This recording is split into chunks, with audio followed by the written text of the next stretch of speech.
The power of advertising, and these days it's about a lot more than just products. More and more businesses are making social statements, using their marketing dollars to comment on society, and in some cases, integrating the brand. In others, simply taking a stand. Dove was an early adopter with its Real Beauty ads, showcasing the stark comparison between how women describe themselves and how others describe them. This year, the most watched Super Bowl ad was Budweiser's Born the Hard Way, which chronicled the founder's journey from struggling immigrant to successful businessman. And another surprise ad winner from the game was 84 Lumber, whose website crashed when they directed people to their full ad, which Fox refused to allow on TV because it included a wall along the Mexican border.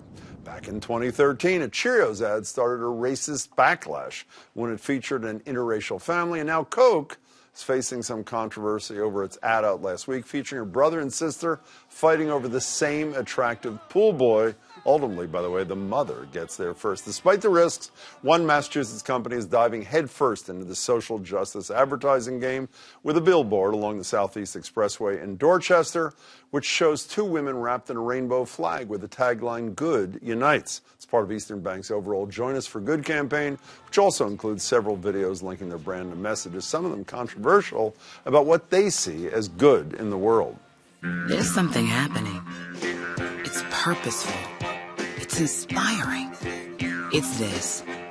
The simple idea that good is more than something you are. It's something you do. Joining me now is the chairman and CEO of Eastern Bank, Bob Rivers. Bob, good to see you. Jim, good to see you. Tina Cassidy, Executive Vice President and Chief Content Officer at Inkhouse, a Boston-based public relations and marketing firm. Good to see you. A women-owned, not Happy International Women's Day. You also have red shoes. Is that correct? I do have red shoes. Perfect. Okay, so transgender people, immigrants at a naturalization ceremony, gays and lesbians, not your grandfather's bank ad. Why'd you do this? Because it's our story.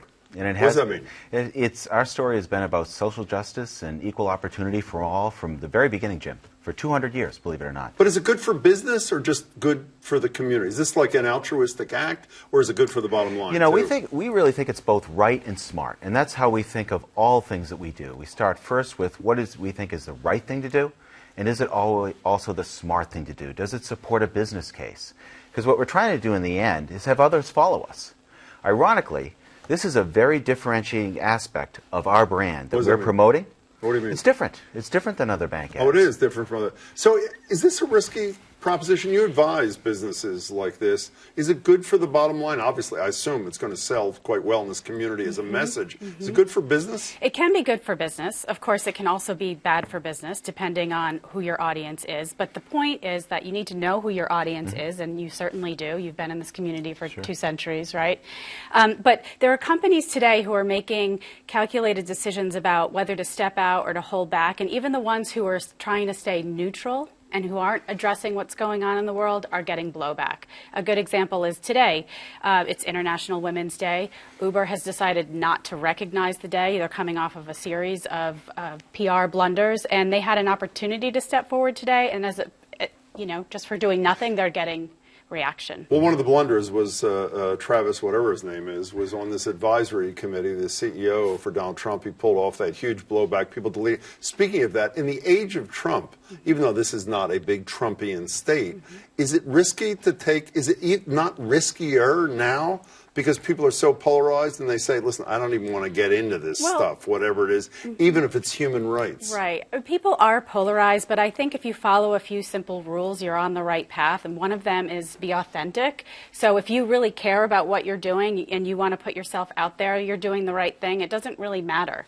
Right. The other is that it's, really important to, to just be the brand that you aspire to be all the time. And if you keep your message positive, it's really hard for people to, to push back on that.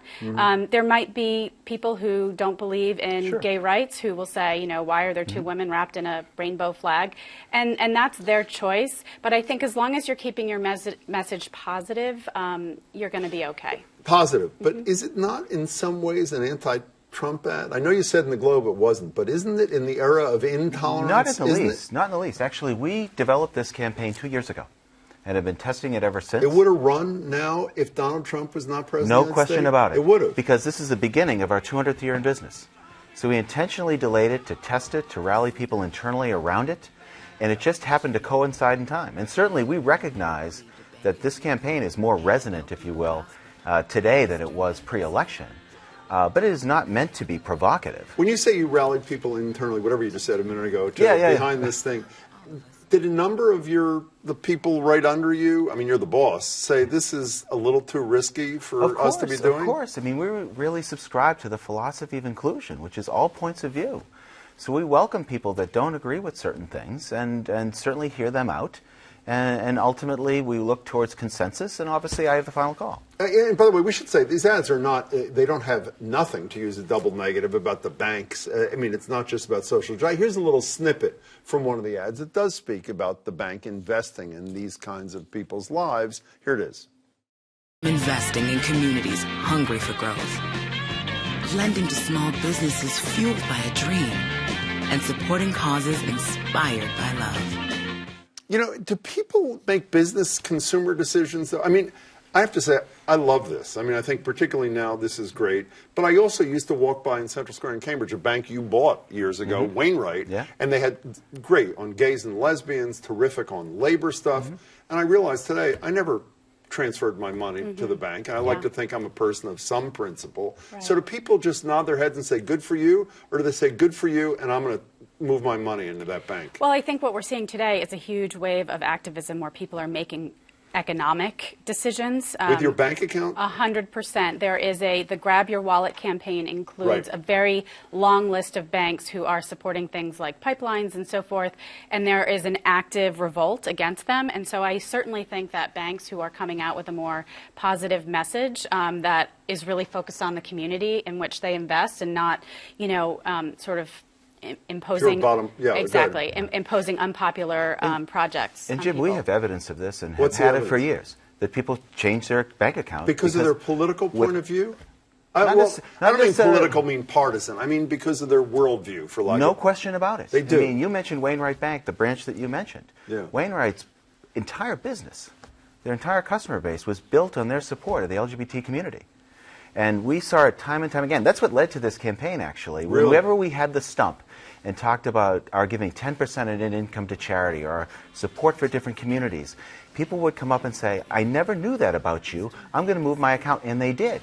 So that's what got us thinking. We need to better tell our story in a broader way. So essentially, I'm the outlier. I'm the hypocrite. I'm the one. No, we'll get you eventually, Jim. I'm the one who walked by the bank and said, "This is great" and whatever. Well, one of these days we'll turn in. Thank you very much. Tina, it's great to see you. You too, Jim. I know. Take care.